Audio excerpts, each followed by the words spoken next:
Tässä videossa mä näytän, miten tehdään keväinen kumilenksuletti. Aloita sillä, että ota molemmilta puolilta pieni osio hiuksia ja laita ne kiinni kumilenksulla. Kiepsauta ponnari kerran ympäri ja vedä sitä hieman reunoista.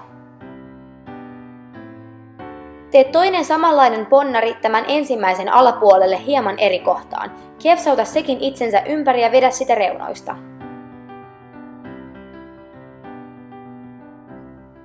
Jatka samaan malliin, kunnes olet päässyt niskaan.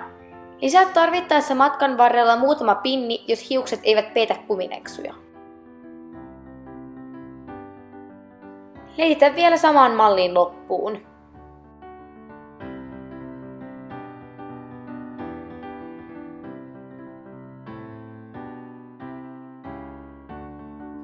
Kiinnitä letin pääkumilenksulla.